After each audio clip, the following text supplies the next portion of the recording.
എടോ, ഇതാണ് ഞാൻ പറഞ്ഞ എൻ്റെ കസിൻ അനൂപ്. പുള്ളിക്കാരന് ഡിഗ്രി കഴിഞ്ഞിട്ട് 1 year ആയി. ഒരു ജോലി പോലും ഇതുവരെ ആയിട്ടില്ല. ഇൻ്റർവ്യൂസ് ആണെങ്കിൽ ഒരു കോള് പോലും വരുന്നില്ല പുള്ളിക്കാരൻ. ഇനി എന്താണോ ചെയ്യുക? അന്നേ ഞാൻ തന്നോട് പറഞ്ഞതല്ലടോ, ഒരു ഡിഗ്രി ഇല്ലാണ്ട് കരിയർ ഒന്നും സെറ്റ് ആവില്ല.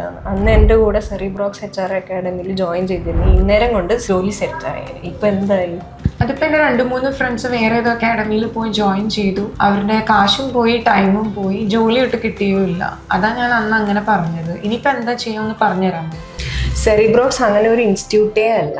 കേരളത്തിലെ നമ്പർ 1 HR അക്കാഡമിയാണ്. ആൻഡ് ഓൾസോ ഇവർക്ക് ക്ലാസ് റൂം ട്രെയിനിങ് മാത്രമല്ല, റിയൽ ടൈം ഇൻഡസ്ട്രി ബേസ്ഡ് കോച്ചിങ്ങും ഉണ്ട്. പിന്നെ 100% പ്ലേസ്മെൻറ്റും അവർ അഷ്യൂർ ചെയ്യുന്നുണ്ട്.